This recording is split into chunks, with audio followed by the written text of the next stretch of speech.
Territoire 2020, le futur des associations sur Sensation Normandie. Bon, alors plusieurs propositions peuvent être proposées aujourd'hui, sont mises en débat et à la sagacité de nos intervenants.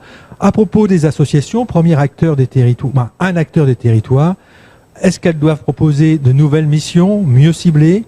Est-ce qu'elles doivent se repositionner géographiquement pour occuper des places de centralité sur les territoires, pour faciliter la mobilité? Est-ce qu'elles doivent avoir des horaires mieux adaptés avec les jeunes? Est-ce qu'elles doivent développer des outils numériques pour permettre aux jeunes de participer, même en restant chez eux ou en étant ailleurs? Du côté des collectivités publiques, de nos débats, peut-être il peut ressortir, il faut que les collectivités publiques créent des espaces de coopération bien situés pour faciliter les rencontres entre les acteurs associatifs, qu'elles développent des réseaux, soutiennent des réseaux de mobilité, covoiturage près de véhicules, que ce soit des mobylettes, des vélos, des trottinettes, des voitures, on ne sait pas. Le partenariat aussi avec les centres métropolitains, puisqu'on est dans la France périphérique, comment on peut travailler davantage avec les jeunes qui partent faire leurs études, comment on peut les récupérer, leur permettre d'être bénévoles à distance, inscrire aussi dans les contrats de territoire qui sont passés entre la région et les intercommunalités ce soutien à l'engagement des jeunes et à la vie associative. Et enfin, du côté des entreprises, troisième acteur collectif développement des territoires, comment les entreprises peuvent tenir compte dans l'organisation du travail de l'engagement hors travail des travailleurs.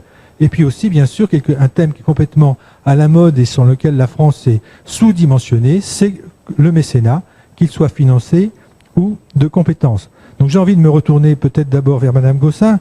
Par rapport à ces trois entrées-là, est-ce qu'il y a des propositions qui vous semblent plus pertinentes que d'autres non pertinentes, sinon impertinentes? Je vous laisse la parole.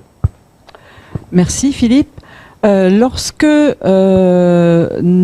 Césaire travaille sur des thèmes spécifiques comme les jeunesses, quelles sont leurs demandes, leurs souhaits, mais aussi lorsque le Césaire a été sollicité pour écouter les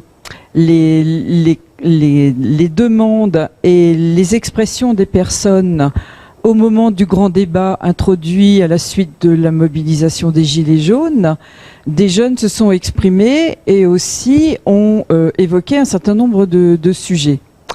Évidemment, ce qui est venu très rapidement, c'était la notion de contact de proximité, avec en première place les maires et ce qu'on attendait des maires et des municipalités. Ce que les personnes demandaient, et surtout les jeunes, c'était d'avoir une meilleure connaissance de leurs droits et de pouvoir savoir comment y avoir accès et comment faire pour avoir des réponses à leurs demandes. Dans le maquis de l'organisation des collectivités locales, qui aujourd'hui ont été augmentées des intercommunalités, évidemment, c'est un peu compliqué. Et quand on entend les maires, ils disent aussi que c'est compliqué pour eux. Mais il n'empêche que les dispositifs existent et que les liens avec la population devront se nouer ou se renouer le plus rapidement possible de façon à pouvoir lier avec les populations. Ce qu'on a vu aussi depuis quelque temps, c'est la négation de ce qu'on a appelé les corps intermédiaires, c'est-à-dire et au premier lieu les associations, puisque les services de l'État, via les préfets en région, ont voulu traiter directement et avec les entreprises, comme vient de le citer Philippe, et avec les organismes qui traitent des sujets en ignorant complètement cette situation intermédiaire. Et c'est en cela que les associations doivent refaire leur place pour renouer, faire le lien avec la population. Alors Vincent, est-ce que ça fait écho? Oui, ça fait écho. Alors, à plusieurs titres, le fait que les corps étaient intermédiaires aient été évincés d'un certain nombre d'échanges et de discussions, en particulier les associations de jeunesse et d'éducation populaire, puisque c'est celle-ci qu'on représente, mais peut-être qu'on n'a pas su, nous non plus, être en capacité d'exprimer ce qu'on était capable de faire. Je pense notamment au SNU, on en parlait tout à l'heure, comment nous, Association de jeunesse et éducation populaire, on peut à un moment donné avoir notre rôle à jouer dans la mise en place de ce dispositif-là. On nous a appelés, mais on nous a pas dit comment ni pourquoi faire, et ce qu'on pensait réellement du dispositif. Donc effectivement, là, je rejoins Madame Gossin sur le fait que ces corps intermédiaires, en particulier les associations, ne sont plus ou éloignés des échanges et des débats. Voilà, je ne sais pas si j'ai encore un peu de temps de parole, mais voilà, sur les associations, ah oui, bien sûr, mais c'est court. Et il y a tellement de choses à dire sur les associations, des nouvelles missions mieux ciblées. Oui, probablement sur l'action du bénévolat. Moi, je distingue quand même deux types de bénévoles. Le bénévole dirigeant, le bénévole actif, qui va donner à un moment donné un coup de main à court, moyen ou long terme. Et il y a des choses à dire sur ces deux types de missions. Les jeunes ne s'engagent plus dans nos conseils d'administration parce que ils s'ennuient, pour être polis, dans nos conseils d'administration. Parlons de choses aussi qui les motivent et qui les intéressent. Revoyons nos modes de gouvernance aussi, simplifions-les pour qu'ils puissent s'y investir et les comprendre, loin de nos fonctionnements un peu pyramidal, de nos histoires compliquées, parfois liées à des engagements politiques pas forcément transparents. Donc il faut qu'on arrive à évacuer ça.